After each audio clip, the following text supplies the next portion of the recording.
again, because this is how my mind works, I understand this upcoming cycle better because I've spent so much time understanding what I got out of this Gemini Sagittarius cycle that's just coming to a close. I'm recording this at the end of December, so we still have a few more weeks until January 18th, right? Until January 18th to work with this Gemini Sagittarius energy. So I will spend just a little bit of time talking about that cycle that happened from May of 2020 until January 18th of 2022. So Gemini Sagittarius rule the intellect, our belief structures, what we know/believe to be true about the world. So for us to purge our South Node in Sagittarius meant that we were wiggling free from old, outdated beliefs that had been taught to us previously, but since then, they don't really fit with us and our authentic selves. So we have to clear those away, let go of those old beliefs and any of the structures that go with that.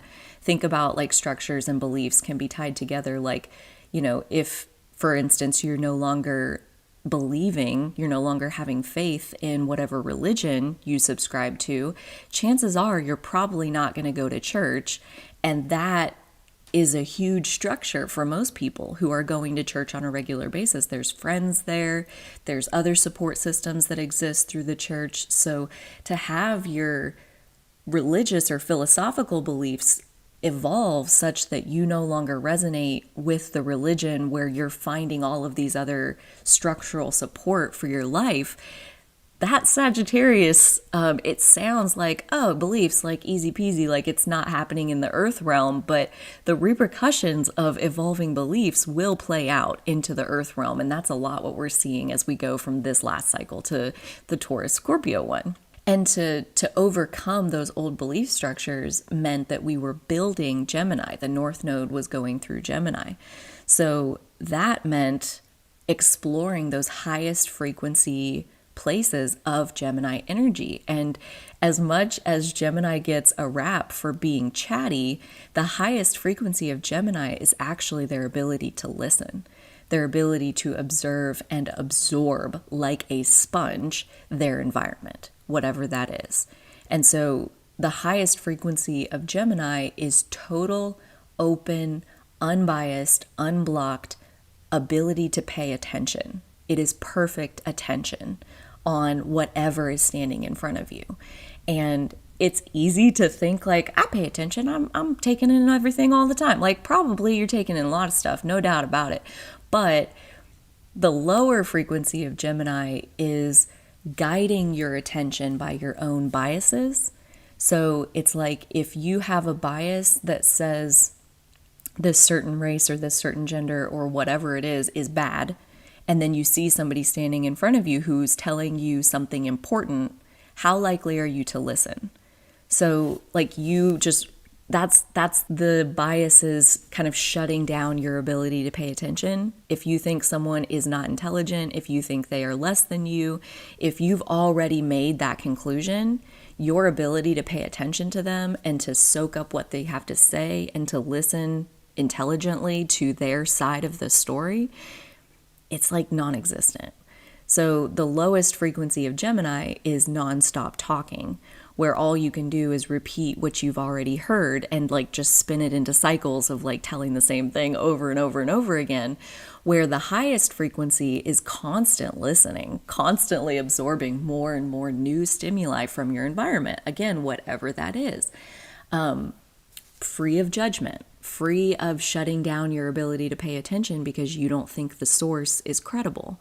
And that is challenging, obviously. But this last 18-month cycle, that's exactly what we've been doing. That's where we've been as a collective, is building our ability to open our minds, to set aside our own personal biases, and to listen more openly. And if you're thinking like, hell, we have, like, blah, blah, blah, like, that's not what I've been experiencing in my world. Like, well, I mean, it kind of depends on where you're coming from as far as your vibration and what your experience is going to show you. Because again, I think the lower frequency of these cycles where the nodes move through the signs, like the lower expression of it is you bump into more walls. You're having consequences of using biases and using prejudices and like letting your attention be guided by biased thinking and not being open. Like if you're existing at a lower frequency of Gemini, then basically you're having more consequences for that. So you're having a rough ride. You're having a rougher ride than you need to because of your own blocking off of whatever it is that there's a barrier in there. And that North Node through Gemini cycle that we're just wrapping up has been about removing as many barriers as we can so that we can hear openly. Because the thing about Gemini is like everybody thinks that when you're listening, like you're not making your point. But the whole thing is like there's no point to make. There is no point. So like talking is futile. Because at the end of the day, the only thing that you really have to do is the Sagittarius end, where you get to decide out of everything that I've absorbed from my environment, what of this is me and what of this can I let go of? So if you're listening to somebody who's saying something that is completely different than anything that you've ever believed in your whole life, chances are it's a lower frequency expression would be like to get defensive, to get on the offensive, to try to point out to that other person why they're wrong. All you got to do is scroll around social media for like half a second and see how many people are living a lower expression, how many people want to argue it out with somebody else to prove their point. And this cycle has been about bumping into the consequences of living that way.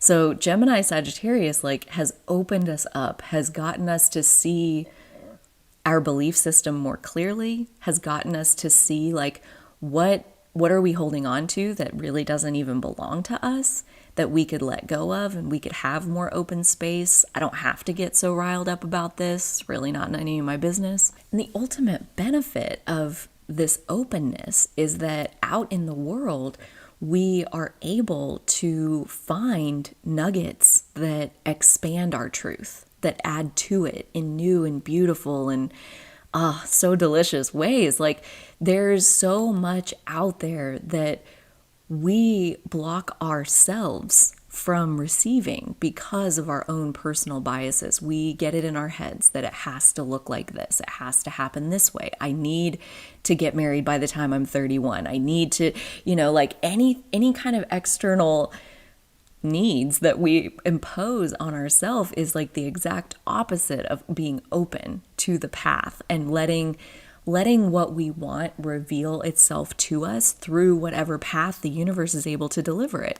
Most of us aren't living the lives that we want simply because the universe is delivering it in a way that we don't recognize. And because we don't recognize it, we don't believe that that's really the path. And it's like, okay, you can be headstrong. Sure, you can. Or you can open up to maybe not getting what you think you want is actually the universe giving you what you truly want.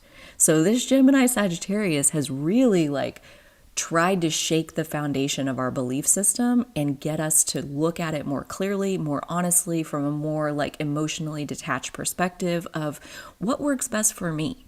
And when you have that figured out, there's nothing to argue about with anybody. So like, I agree, not everybody's on the high frequency end of it, but here's the beautiful thing, and this is so high frequency Gemini, is to realize like nobody else has to know shit for you to be able to know it and for you to embody it and for you to get to live the positive repercussions of whatever knowledge it is that you think you need to teach to somebody else. You don't need to teach them. They don't have to know. They don't have to get it. They don't have to want to get it for you to get it, for you to get the benefit of it and to let go of anybody else's experience and just be inside your experience. And knowing that you have full control, you have full autonomy over your experience. Whether you're living that right now or not, you sure do. That would make a fun video, like a whole video on what does that even mean. So, coming to the end of this Gemini Sagittarius cycle, there is there's a progression to these as they go. So obviously most things go from 1 to 12. They build from Aries to Pisces, and this is the opposite. It's building in kind of the opposite way. And as we come from this North Node in Gemini place of just being open and taking in everything and soaking up the entire world around you, just being a total sponge, which I have just loved this cycle. Now, as we move into Taurus and Scorpio, it is about narrowing back in to your truth, like the truth of your values and what is it that you ultimately believe. And it's so fun to think about how Gemini Sagittarius, it's wiggled us free of other people's conditioning and indoctrination of us so that we can feel more soundly into who are we and what do we believe.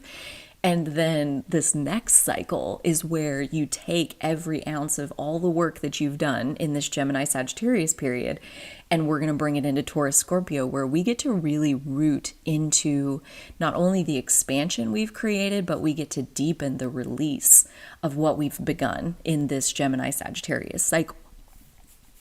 And I was going to say, as far as them blending backwards, because again, normally you think about them blending forwards, but blending backwards, I think they both share this commitment to the truth, and that there's almost like there are so many other signs that are so committed to relations with other people. And when you look at these four, this Gemini, Sagittarius, Taurus, Scorpio, they are much more committed to their own personal experience of the truth. So as far as like this 18-month cycle we've already been working in, and to go into another 18-month cycle where we will again further ground into our personal experience of the truth, so freaking cool. And at the very end, I'm going to foreshadow just a little bit as far as like once we live through this Taurus Scorpio cycle, next will be North Node going into Aries and what that looks like, because holy moly, every ounce of what we're doing right now is building to something that we will be glad that we built the strength once we get to that trial. We'll get there. Oh, my foot is numb. It's numb and it's no longer a foot. It's shaped like a crushed Cheeto. That's not good. We're gonna need to wake that back up.